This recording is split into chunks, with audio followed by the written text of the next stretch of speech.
अस्सलाम वालेकुम दोस्तों।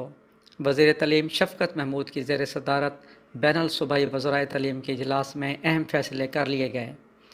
ज़राए के मुताबिक इजलास में रवां साल किसी को बग़ैर इम्तिहान प्रमोट न करने का फ़ैसला किया गया है। ज़राए ने बताया है कि तमाम क्लासों के इम्तिहानात हर सूरत में होंगे।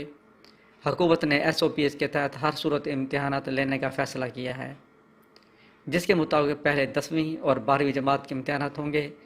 इजलास में फ़ैसला किया गया कि 10वीं और 12वीं जमात के इम्तिहानात जून के तीसरे हफ्ते में होंगे।